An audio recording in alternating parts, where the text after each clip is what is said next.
Welcome back to our channel HPG के Nakul pressure. आज मैं आप लोगों के लिए मॉक टेस्ट लेके आई हूँ जो कि स्पेशली रहेगा मेडिकल टेट स्टूडेंट्स के लिए जो कि तैयारी कर रहे हैं। और आप लोग ज़रूर ये टेस्ट दीजिएगा और मुझे बताइएगा कि आपके कितने मार्क्स जो हैं वो बन रहे हैं इस क्वेश्चन में, या कितने क्वेश्चन जो हैं आपके गलत हुए। ये बहुत ही इम्पॉर्टेंट टेस्ट रहेगा और अगर आपको ये वीडियो अच्छी ना लगे तो आप स्किप कर सकते हैं, लेकिन एक बार इस वीडियो को ज़रूर देखें ताकि आपका मॉक टेस्ट जो है जैसा कि आपको आने वाले एग्ज़ाम में जो भी JBT के लिए मैंने अपकमिंग टेस्ट डाला था उससे ही क्वेश्चन देखने को मिले हैं, तो हो सकता है आपको भी मेडिकल टेट वालों को भी यहाँ से क्वेश्चन लग जाए। तो चलिए शुरू करते हैं। सबसे पहला क्वेश्चन है, सिंधु घाटी सभ्यता का टाइम पीरियड क्या था। तो सिंधु घाटी सभ्यता का टाइम पीरियड क्या था, ये अगर आपको आता है तो आप साइड में कॉपी में लिख सकते हैं, अगर नहीं आता तो चलिए मैं बता देती हूँ। तो ये था 2350 से लेकर 1750 ईसा पूर्व तक। याद रखिएगा, सिंधु घाटी सभ्यता का टाइम पीरियड क्या था, 2350 ईस्वी से लेकर 1700 ईसा पूर्व से लेकर 1750 ईसा पूर्व तक।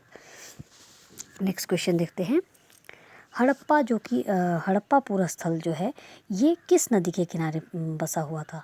तो हड़प्पा जो है ये बसा है रावी नदी के किनारे। याद रखिएगा, हड़प्पा कौन सी नदी के किनारे बसा है, रावी नदी के किनारे जो है हड़प्पा बसा हुआ है। नेक्स्ट क्वेश्चन देख लेते हैं। नेक्स्ट क्वेश्चन है, वेदांगों की संख्या कितनी है। तो याद रखिएगा, वेदांगों की संख्या जो है ये है 6। आपसे एग्ज़ाम में पूछ सकते हैं कि इनमें से कौन सा एक वेदांग है या इनमें से कौन सा है जो वेदांग नहीं है। तो चलिए देख लेते हैं। वेदांगों की संख्या याद रखिएगा 6 है। और कौन कौन से वेदांग देख लेते हैं। मैं आपको थोड़ा सा बता देती हूँ कि वेदांग होते क्या हैं। वेदों का अर्थ समझने के लिए वेदांग की रचना की गई है। तो ये हैं 6। चलिए देख लेते हैं कौन कौन से हैं। शिक्षा, कल्प, व्याकरण, निरुक्त, छंद और ज्योतिष। तो दो दो करके आप याद करेंगे। शिक्षा, कल्प, व्याकरण, निरुक्त, छंद और ज्योतिष, ये जो हैं वेदांग है। और वेदांगों की रचना क्यों की गई है। तो वेदांगों की रचना की गई है वेदों का अध्ययन करने के लिए, वेदों का अर्थ समझने के लिए। एक क्वेश्चन ये भी पूछा जाता है बहुत कि जो न्याय दर्शन है वो किसने दिया है। तो न्याय दर्शन जो है ये दिया है गौतम ने। याद रखिएगा, न्याय दर्शन किसने दिया है, ये दिया है गौतम ने। नेक्स्ट क्वेश्चन, जैन धर्म के 23वें तीर्थकर कौन थे। जैन धर्म के 23वें तीर्थकर कौन थे। तो आपको अगर इस क्वेश्चन का आंसर आता है तो आप प्लीज़ अपनी कॉपी में लिखें और बताएं कि आपको कितने क्वेश्चन इसमें से नहीं आते थे। तो जो 23वें तीर्थकर थे जैन धर्म के वो थे पार्श्वनाथ। जैन धर्म के बारे में मैं आपको थोड़ा सा बता देती हूँ। जैन धर्म का जो कुछ संस्थापक थे वो थे ऋषभदेव।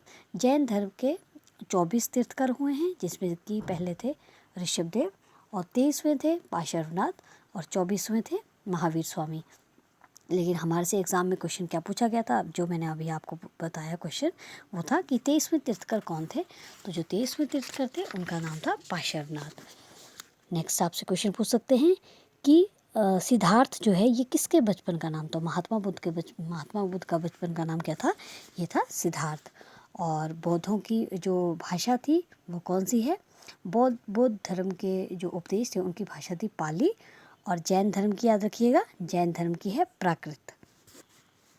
आई होप आपको ये क्वेश्चन अच्छे लग रहे होंगे। नेक्स्ट क्वेश्चन देख लेते हैं। अब आपने मुझे बताना है कि जो सिकंदर थे उसकी मृत्यु कहाँ पर हुई है। तो याद रखिएगा, सिकंदर की मृत्यु जो है वो 323 ईसा पूर्व बेबीलोन में हुई है। याद रखिएगा, सिकंदर की मृत्यु कहाँ पर हुई है, बेबीलोन में। और कब हुई है, 323 ईसा पूर्व में। चलिए अब देखते हैं थोड़े से और क्वेश्चन।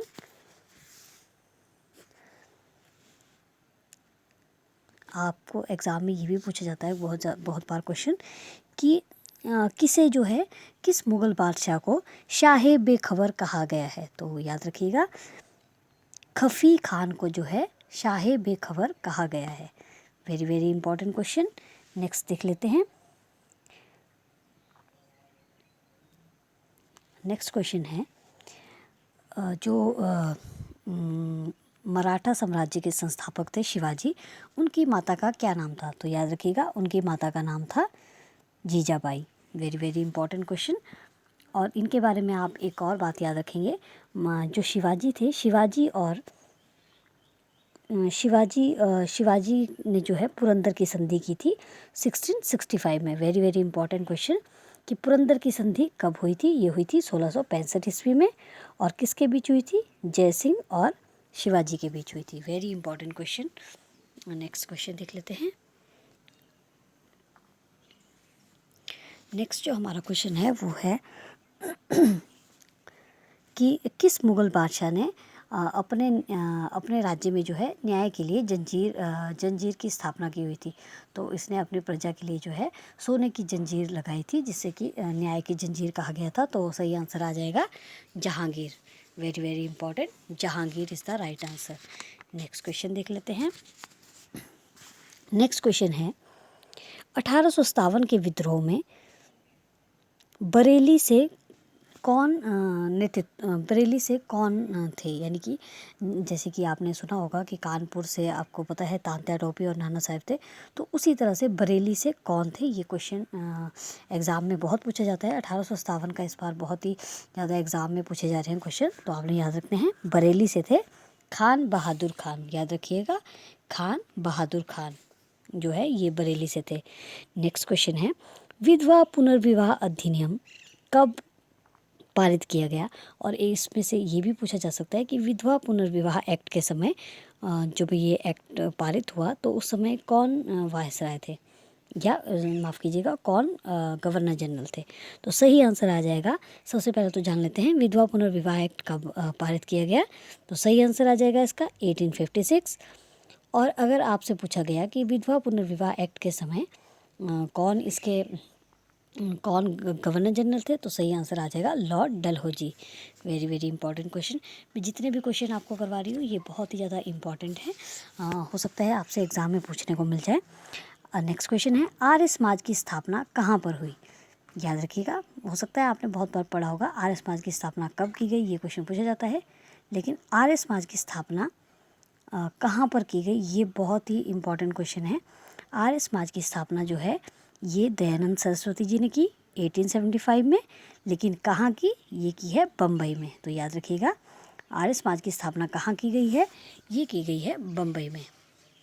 अगर आपको क्वेश्चन अच्छे लग रहे हैं तो प्लीज़ लाइक शेयर करके हमें ज़रूर बताएं, लाइक करके, ताकि हमें पता चल सके कि आपको हमारी मेहनत जो है वो अच्छी लग रही है। चलिए आगे देखते हैं। राजस्थान का हृदय किसे कहते हैं?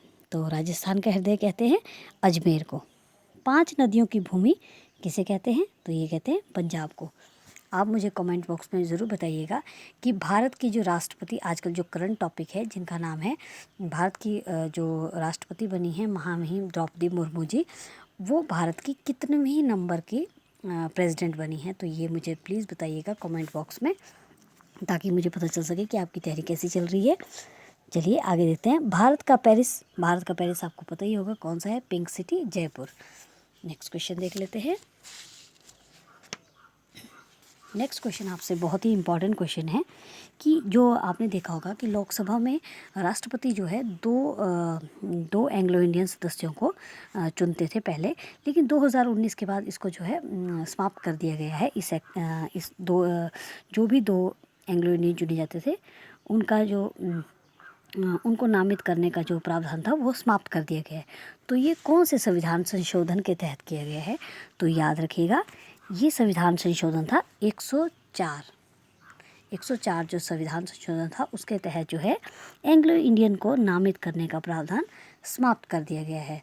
तो आप मुझे प्लीज़ ज़रूर बताइएगा कि आपके कितने क्वेश्चन जो हैं सही हो रहे हैं। एक क्वेश्चन और, सूचना का अधिकार अधिनियम कब पारित किया गया? तो याद रखिएगा सूचना का अधिकार अधिनियम जो है ये 2005 में पारित किया गया। नेक्स्ट क्वेश्चन, ईवीएम की फुल फॉर्म क्या है? तो ईवीएम की जो फुल फॉर्म है वो अगर आपको आती है तो कमेंट बॉक्स में लिखें, अगर नहीं आती तो चलिए जान लेते हैं। ईवीएम की जो फुल फॉर्म है वो है इलेक्ट्रॉनिक वोटिंग मशीन। और आपको क्वेश्चन कैसे लगे प्लीज़ हमें ज़रूर बताएं।